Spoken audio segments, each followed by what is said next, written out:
Kemunculan Sri Krishna. Bab 1. Suatu ketika, bumi terlalu terbebani oleh pasukan militer raja-raja yang tidak berguna. Mereka sesungguhnya adalah para iblis, raksasa, yang memposisikan diri sebagai bangsawan.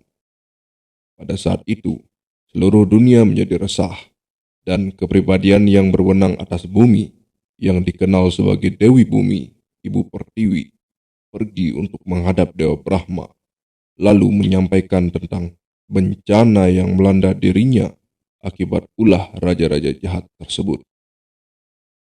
Dengan menjelma menjadi seekor sapi, Dewi Bumi menangis di hadapan Dewa Brahma.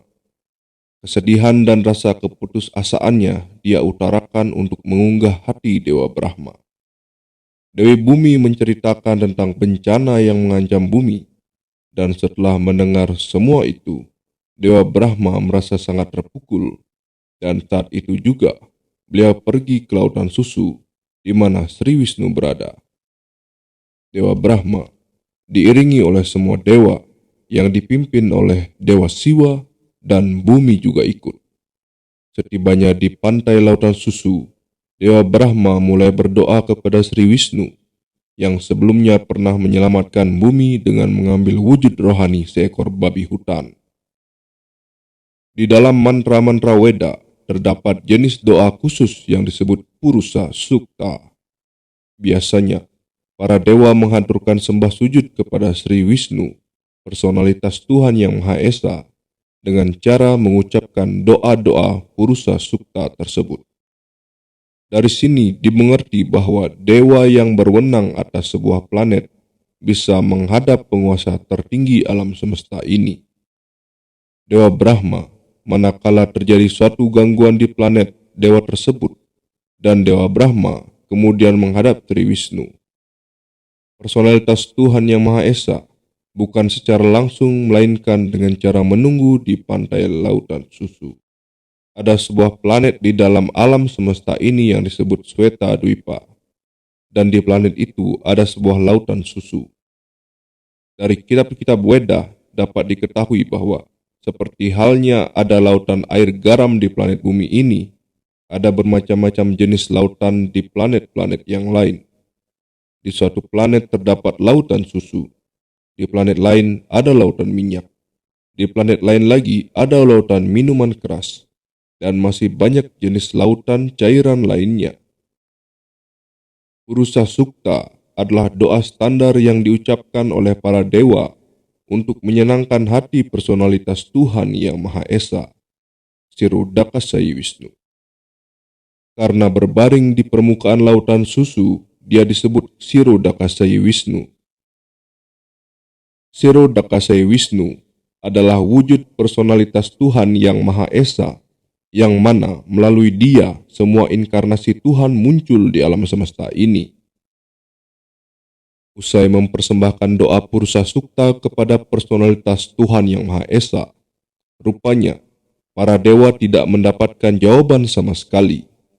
Kemudian Dewa Brahma secara pribadi duduk bermeditasi, dan dalam meditasi tersebut beliau menerima sebuah wahyu dari Sri Wisnu. Selanjutnya, Dewa Brahma meneruskan wahyu itu kepada para dewa lainnya. Itulah sistem yang ditempuh untuk menerima pengetahuan Weda. Pengetahuan Weda diterima pertama kali oleh Brahma dari personalitas Tuhan Yang Maha Esa melalui media kalbu. Seperti dinyatakan pada permulaan Srimad Bhagavatam, Tene Brahma Hrida Ya Adi Kawaye. Pengetahuan rohani kitab-kitab Weda disampaikan kepada Brahma melalui kalbu. Di sini juga dijelaskan bahwa hanya Brahma yang sanggup mengerti wahyu suci yang disampaikan oleh Sri Wisnu. Kemudian, beliau meneruskannya kepada para dewa untuk menindaklanjuti. Isi wahyu tersebut sebagai berikut. Tidak lama lagi, personalitas Tuhan Yang Maha Esa akan muncul di bumi beserta energi-energinya yang maha kuasa. Dan selama Tuhan berada di planet bumi untuk menjalankan misinya, yaitu membinasakan para raksasa dan melindungi para penyembahnya. Hendaknya para dewa ikut tinggal di bumi untuk melayani Tuhan. Mereka semua hendaknya segera lahir dalam dinasti Yadu, tempat Sri Krishna akan muncul pada waktunya nanti. Personalitas Tuhan yang Maha Esa sendiri, Sri Krishna, akan muncul secara pribadi menjadi putra Wasudewa. Sebelum Sri Krishna hadir, semua dewa bersama istri-istri mereka hendaknya datang dalam berbagai keluarga suci di dunia ini hanya untuk melayani Krishna dalam melaksanakan misi tersebut. Kata persisnya yang digunakan di sini adalah Tat Priyartam, yang berarti bahwa para dewa hendaknya muncul di bumi dalam rangka menyenangkan Sri Krishna. Dengan kata lain, makhluk hidup manapun yang hidup hanya untuk menyenangkan Sri Krishna adalah seorang dewa. Selanjutnya, para dewa diberitahukan bahwa bagian paripurna Krishna, Ananta, yang menyangga planet-planet alam semesta dengan membentangkan jutaan kepalanya, juga akan muncul di planet bumi sebelum kehadiran Sri Krishna sendiri. Para dewa juga diberitahukan bahwa energi luar Sri Wisnu yang membuat semua roh-roh terikat terbuai juga akan muncul atas perintah Tuhan guna menjalankan amanatnya.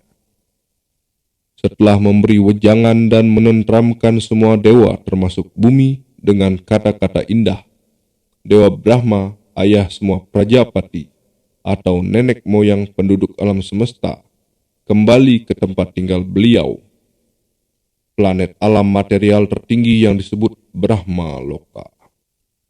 Pemimpin dinasti Yadu, Raja Surasena, memerintah negeri yang dikenal sebagai Mathura dengan ibu kotanya yang bernama Mathura serta wilayah yang disebut Surasena, yang dinamai berdasarkan nama sang raja. Karena kekuasaan Raja Surasena, Mathura dijadikan ibu kota bagi semua raja dinasti Yadu. Mathura juga dijadikan ibu kota raja-raja dinasti Yadu, sebab para Yadu adalah sebuah keluarga suci, dan mereka mengetahui bahwa Mathura adalah tempat di mana Sri Krishna tinggal selamanya. Seperti halnya Krishna tinggal selamanya di Dwaraka. Pada suatu ketika, Wasudewa putra Surasena tidak lama setelah menikahi Dewaki, kembali ke rumahnya dengan mengendarai kereta kuda bersama istri yang baru ia nikahi. Ayah Dewaki yang bernama Dewaka telah menyumbangkan mas kawin yang sangat banyak, sebab dia sangat sayang kepada putrinya. Dewaka menyumbangkan beratus-ratus kereta kuda yang dilengkapi dengan perhiasan yang sepenuhnya terbuat dari emas. Saat itu, Kamsa, putra Ugrasena, secara sukarela bertindak sebagai kusir kereta Wasudewa untuk membahagiakan adik perempuannya, Dewaki. Berdasarkan peradaban Weda, pada upacara pernikahan seseorang, kakak laki-laki si gadis akan mengantarkan kedua mempelai pulang ke rumah mereka.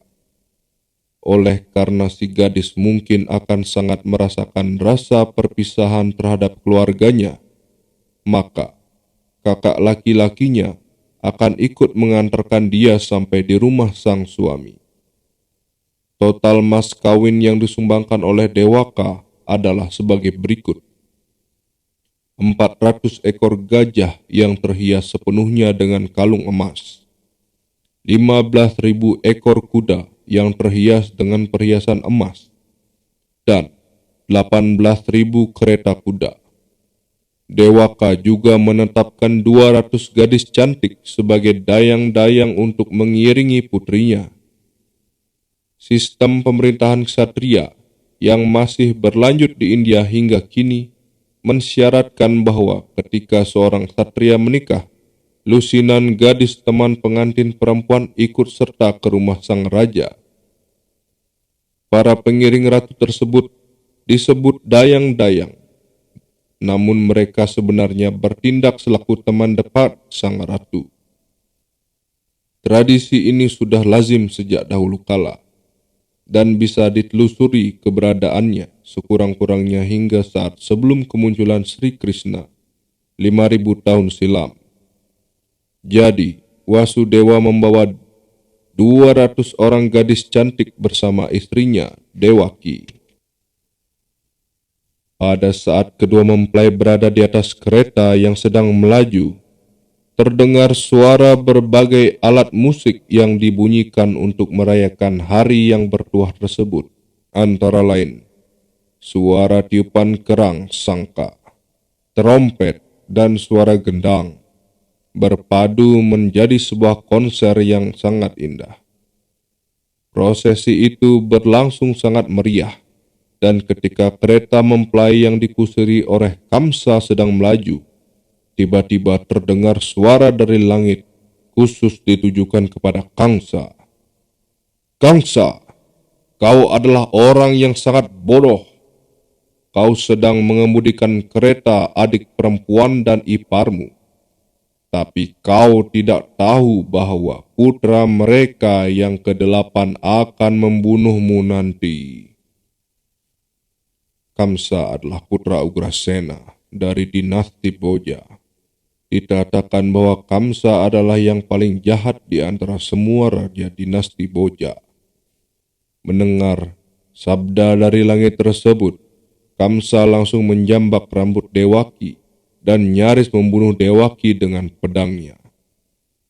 Wasudewa terkejut melihat tindakan Kamsa, dan untuk menenangkan iparnya yang bengis dan tidak tahu malu itu, Wasudewa mulai berbicara dengan argumentasi yang masuk akal. Wasudewa berkata, "Wahai saudara iparku Kamsa, engkau adalah raja yang paling dikenal dalam dinasti Boja, dan rakyat mengenalmu sebagai kesatria terhebat dan seorang raja yang gagah berani. Bagaimana engkau bisa menjadi begitu marah sehingga siap membunuh seorang perempuan, adik sendiri, dan pada hari pernikahannya yang suci ini, mengapa engkau begitu takut pada kematian? Kematian itu telah dimulai bersamaan dengan kelahiranmu. Sejak saat engkau lahir, engkau sudah mulai mati. Jika engkau berusia 25 tahun, itu berarti bahwa dirimu telah mengalami mati sejak 25 tahun yang lalu.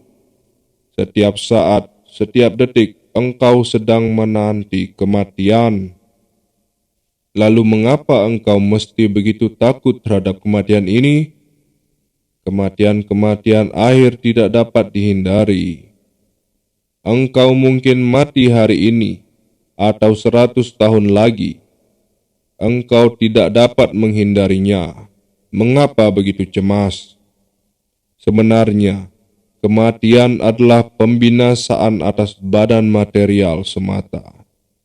Begitu badan ini berhenti berfungsi dan bercampur dengan kelima unsur alam material, makhluk hidup yang ada di dalam badan itu menerima badan baru lain lagi, sesuai dengan aksi dan reaksi yang dilakukannya saat ini.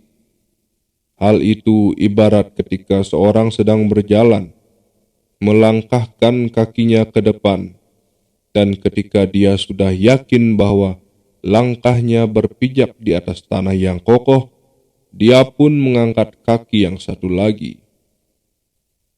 Dengan cara demikian, langkah demi langkah, badan-badan berganti, dan sang roh berpindah-pindah. Lihatlah bagaimana ulat-ulat tanaman berpindah dari satu ranting ke ranting yang lain dengan rapi. Demikian pula makhluk hidup mengganti badannya begitu sang penguasa memutuskan badan selanjutnya baginya. Selama makhluk hidup terperangkap di dunia material ini, dia harus menerima badan-badan material berulang-ulang. Badan baru berikutnya yang akan dia peroleh diberikan oleh hukum-hukum alam sesuai dengan karma yang ada dalam hidupnya. Badan ini persis seperti salah satu di antara sekian badan yang sering kita lihat dalam mimpi. Ketika kita sedang bermimpi, pada waktu tidur, kita menciptakan begitu banyak badan sesuai dengan kreasi pikiran. Kita pernah melihat emas dan juga pernah melihat sebuah gunung. Jadi di dalam mimpi kita, mungkin kita melihat sebuah gunung emas. Dengan menggabungkan kedua gagasan tersebut, kadang-kadang di dalam mimpi kita merasa memiliki badan yang sedang terbang di angkasa. Dan pada saat seperti itu, kita lupa sepenuhnya akan badan kita ini. Demikian halnya, badan-badan ini sedang berganti. Pada saat engkau memiliki sesosok badan, engkau lupa dengan badan sebelumnya. Selama bermimpi, kita mungkin berhubungan dengan begitu banyak jenis badan baru. Namun ketika terjaga, kita lupa dengan semua badan tersebut. Dan sebenarnya, badan-badan material ini adalah kreasi kegiatan-kegiatan pikiran kita. Namun, pada saat ini, kita tidak ingat dengan badan-badan kita yang dahulu. Sifat dasar pikiran adalah goyah. Kadangkala, ia dapat menerima sesuatu, dan tidak lama kemudian, dia mungkin menolaknya.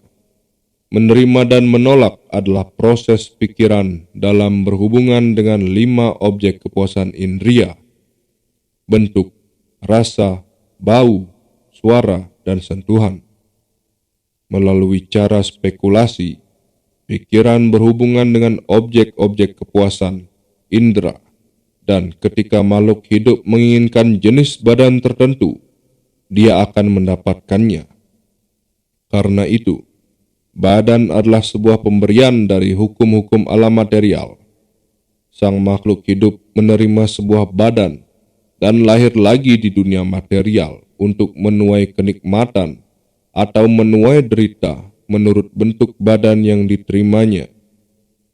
Jika kita tidak memiliki satu jenis badan tertentu, maka kita tidak dapat menuai kenikmatan ataupun derita sesuai dengan banyaknya kecenderungan pikiran kita yang diwarisi dari kehidupan sebelumnya. Jenis badan tertentu tersebut sebenarnya diberikan kepada kita menurut keadaan pikiran kita pada saat kematian.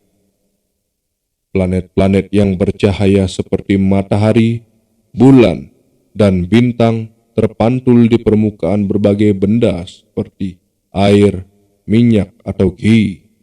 Bayangannya bergoyang sesuai dengan gerak media tersebut. Bayangan bulan nampak di air, dan air yang sedang bergoyang membuat bulan juga terlihat bergoyang. Namun sebenarnya bulan tidak bergoyang. Demikian pula, makhluk hidup menerima berbagai model badan sebagai hasil olahan pikiran. Walau sebenarnya dia tidak memiliki hubungan dengan badan-badan tersebut, tapi disebabkan oleh ilusi karena dipesona oleh pengaruh maya, makhluk hidup mengira dirinya adalah memiliki satu jenis badan material tertentu. Itulah jalan kehidupan terikat.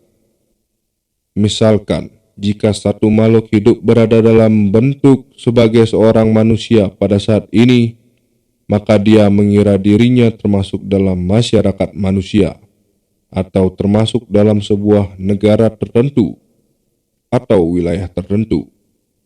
Dia menyamakan diri dengan cara demikian, dan secara tidak perlu, dia menyiapkan badan lain yang sama sekali tidak dia butuhkan. Keinginan dan olahan pikiran semacam itulah yang merupakan penyebab adanya berbagai macam badan. Pengaruh alam material yang menutupi makhluk hidup begitu kuat, sehingga sang makhluk hidup merasa puas dalam badan apapun yang dia dapat. Dan dia menyamakan diri dengan badan tersebut dengan sukacita. Karena itu, aku mohon kepadamu agar jangan dibingungkan oleh perintah pikiran dan badanmu sendiri. Demikianlah Wasudewa memohon agar Kamsa tidak iri kepada adik perempuannya yang baru saja menikah. Orang hendaknya meniadakan rasa iri terhadap siapapun, sebab iri merupakan penyebab ketakutan baik di dunia ini maupun di dunia selanjutnya, ketika dia berada di hadapan Yama Raja, sang penghukum setelah kematian. Wasudewa memohon kepada Kamsa atas nama Dewaki dengan mengatakan bahwa Dewaki adalah adiknya. Dia juga memohon di hari yang suci itu, yaitu ketika upacara pernikahan, seorang adik perempuan atau adik laki-laki seharusnya dilindungi sebagai anak kandung. Secara keseluruhan, situasinya sangat sulit, sehingga apabila engkau membunuh Dewaki, maka itu akan mencemari reputasimu yang tinggi, kata Wasudewa. Dengan cara demikian, Wasudewa berusaha menenangkan Kamsa dengan ajaran yang baik, demikian pula dengan pertimbangan filosofis. Namun, Kamsa tidak mudah ditenangkan akibat pergaulannya dengan orang-orang yang jahat. Disebabkan oleh pergaulannya itulah dia menjadi seorang raksasa. Walau dia dilahirkan dalam sebuah keluarga bangsawan bermartabat tinggi. Seorang raksasa tidak pernah memedulikan nasihat sebaik apapun. Dia tidak ubahnya pencuri yang telah bertekad untuk mencuri. Boleh saja seseorang memberikan ajaran moral kepadanya, namun hal itu tidak akan efektif. Demikian pula, orang-orang yang pada dasarnya bersifat jahat atau ateis akan sulit sekali menerima ajaran yang baik, seberapapun absahnya ajaran tersebut. Itulah perbedaan antara dewa dan raksasa.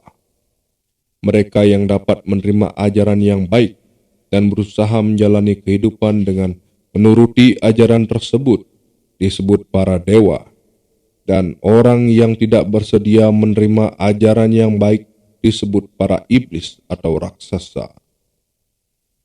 Gagal dalam upayanya menenangkan Kamsa, Wasudewa terus memikirkan cara untuk dapat melindungi Dewaki, istrinya.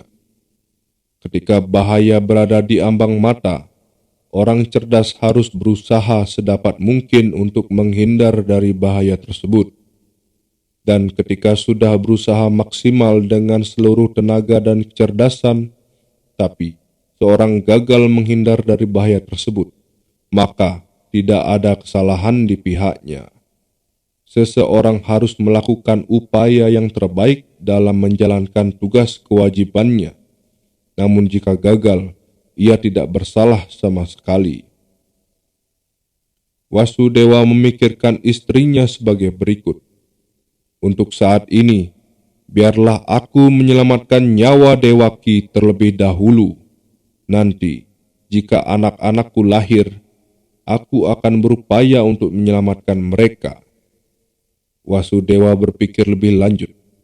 Jika nanti aku benar-benar mempunyai seorang anak yang sanggup membunuh Kamsa, seperti yang Kamsa pikirkan, Dewaki dan anak itu pun akan selamat, sebab takdir Tuhan tidak dapat dipahami. Tetapi saat ini, dengan satu cara, aku harus menyelamatkan nyawa Dewaki. Tidak ada kepastian sebagaimana suatu makhluk hidup berhubungan dengan satu jenis badan tertentu. Seperti halnya tidak ada kepastian tentang bagaimana api yang sedang menyala berhubungan dengan sejenis kayu tertentu di hutan. Ketika terjadi kebakaran hutan, kadang-kadang api yang berkobar menjilat sebatang pohon, kemudian membakar pohon yang lain akibat hembusan angin. Demikianlah pula, makhluk hidup mungkin sangat berhati-hati dalam menjalankan kewajiban-kewajibannya, tetapi masih sangat sulit baginya untuk mengetahui jenis badan apa yang akan didapat dalam kehidupan selanjutnya. Maharaj Bharata sangat tekun dalam melaksanakan kewajiban kinsyafan rohani, namun malang, dia mengembangkan kasih sayang yang bersifat sementara terhadap seekor rusa. Lalu, dalam kehidupan selanjutnya, dia harus menerima badan seekor rusa. Setelah mempertimbangkan secara matang bagaimana cara menyelamatkan istrinya, Wasudewa berbicara kepada Kamsa dengan sangat santun. Walaupun Kamsa adalah seorang manusia yang paling berdosa, ada kalanya menjadi bahwa seorang yang paling berbudi luhur seperti Wasudewa harus memuji-muji seseorang seperti Kamsa, seorang manusia yang paling keji. Seperti itulah adanya segala urusan diplomasi. Kendati di dalam hatinya merasa sangat sedih, Wasudewa berusaha tetap tersenyum. Dia berbicara kepada Kamsa dengan cara demikian karena Kamsa sangat kejam. Wasudewa berkata kepada Kamsa, "Wahai saudara iparku, pikirkanlah baik-baik bahwa ancaman itu datang bukan dari adik perempuanmu. Engkau sedang menanti suatu bahaya karena telah mendengar sebuah suara ramalan dari langit.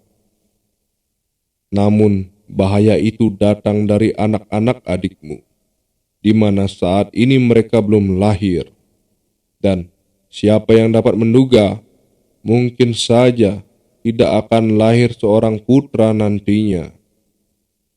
Dengan mempertimbangkan semua ini, engkau aman saat ini. Tidak pula ada yang perlu ditakuti dari adikmu. Apabila nanti ada anak laki-laki dilahirkan oleh Dewaki, aku berjanji bahwa aku akan menyerahkan mereka semua kepadamu, dan engkau dapat mengambil tindakan selanjutnya." Kamsa dapat mengerti nilai janji Wasudewa dan mempercayai argumentasi tersebut. Untuk sementara waktu, dia mengurungkan niatnya membunuh Dewaki adiknya. Dengan demikian, Wasudewa merasa lega dan memuji keputusan Kamsa. Demikianlah dia pulang ke istananya. Setiap tahun setelah kejadian tersebut, Dewaki melahirkan seorang anak pada waktunya. Begitulah dia melahirkan 8 orang putra beserta seorang putri. Ketika putra pertama lahir, Wasudewa menepati janjinya dan langsung membawa anak tersebut ke hadapan Kamsa. Dikatakan bahwa Wasudewa adalah orang yang bermartabat tinggi dan terkenal karena selalu menepati janji. Dan untuk itu, dia hendak menjaga nama baiknya. Walau hatinya merasa tersayat, dia tetap tabah menyerahkan bayinya yang baru lahir. Dan di pihak lain, Kamsa sangat senang menerimanya. Namun demikian, Kamsa menjadi agak kasihan kepada Wasudewa. Peristiwa ini syarat dengan keteladanan. Bagi kepribadian mulia seperti Wasudewa, tidak ada sesuatu pun yang dianggap menyakitkan dalam rangka melaksanakan tugas kewajiban. Orang yang berpengetahuan tinggi seperti Wasudewa akan melaksanakan kewajiban tanpa rasa ragu sedikit pun. Sebaiknya, seorang iblis seperti Kamsa tidak pernah ragu dalam melakukan tindakan buruk apapun. Itu sebabnya dikatakan bahwa orang suci mampu mentolerir segala kondisi kehidupan yang sengsara. Orang yang berpengetahuan tinggi mampu melaksanakan kewajiban-kewajiban tanpa menunggu keadaan yang menguntungkan.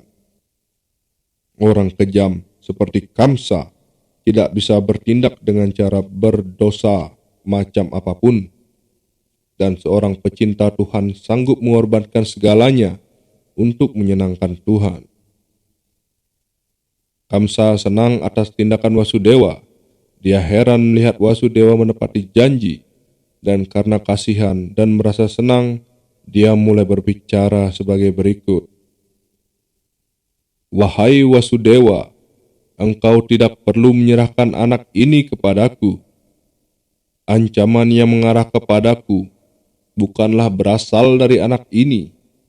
Aku telah mendengar bahwa anakmu dari Dewaki yang ke-8 lah yang akan membunuhku. Mengapa aku harus menerima anak yang bukan semestinya ini?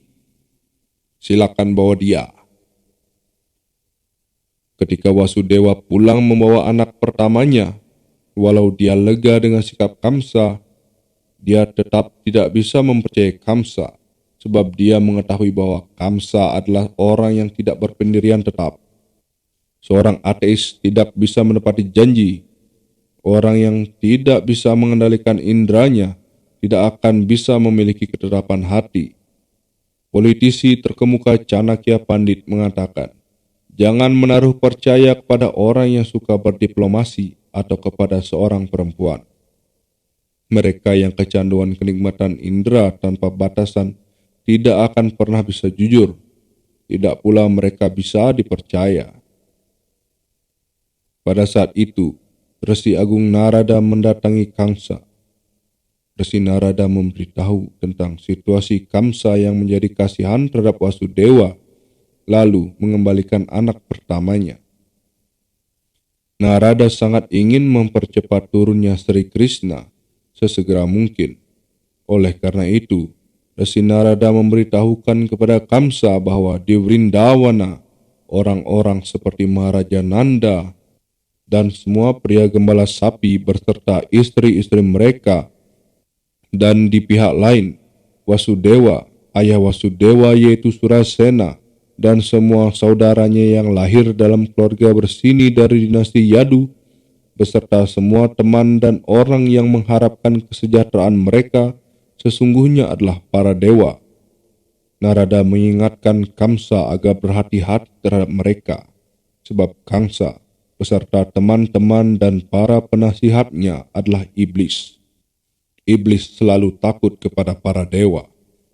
Setelah diberitahu demikian oleh Resi Narada tentang hadirnya para dewa dari berbagai keluarganya, Kamsa langsung menjadi cemas. Dia mengerti bahwa oleh karena para dewa sudah bermunculan, tidak akan lama lagi Sri Wisnu pasti akan datang. Dia langsung memenjarakan Wasudewa, iparnya, dan Dewaki, adiknya. Di dalam penjara, dengan dibelenggu rantai besi, Wasudewa dan Dewaki melahirkan seorang anak laki-laki tahun demi tahun. Dan karena Kamsa mengira bahwa semua bayi tersebut adalah inkarnasi Sri Wisnu, dia membunuh mereka satu demi satu. Kamsa khususnya takut kepada anak yang ke-8. Namun, setelah kunjungan Narada, dia menyimpulkan bahwa anak manapun bisa jadi adalah Krishna. Karena itu, lebih baik baginya untuk membunuh semua anak yang lahir dari Dewaki dan Wasudewa. Tindakan Kamsa ini tidak terlalu sulit dipahami. Ada banyak contoh dalam sejarah dunia tentang orang-orang di kalangan kerajaan yang membunuh ayah, saudara, atau seluruh keluarga dan teman-teman mereka demi memuaskan ambisi pribadi mereka. Tidak ada yang mengherankan menyangkut hal ini, sebab bangsawan-bangsawan yang jahat dan rakus dapat membunuh siapa saja demi tujuan jahat mereka. Berkat Narada, Kamsa mengerti tentang siapa dirinya pada kelahiran sebelumnya. Kamsa akhirnya tahu bahwa pada kelahiran sebelumnya dia adalah seorang raksasa bernama Kalanemi yang dibunuh oleh Wisnu. Sekarang, dengan terlahirnya dia dalam keluarga Boja, dia memutuskan untuk menjadi musuh yang mematikan bagi dinasti Yadu. Krishna akan lahir dalam keluarga itu, dan Kamsa sangat takut bahwa Krishna akan membunuhnya, seperti terbunuhnya dia pada kelahiran sebelumnya. Pertama-tama, Kamsa memenjarakan ayahnya, Ugrasena, sebab Ugrasena adalah raja utama di antara dinasti Yadu, dinasti Boja, dan dinasti Andhaka. Dan Kamsa juga menduduki kerajaan Surasena, ayah Wasudewa. Kamsa menyatakan diri sebagai raja untuk semua wilayah tersebut. Demikianlah berakhir penjelasan Bhaktivedanta mengenai bab 1 dari Krishna yang berjudul kemunculan Sri Krishna.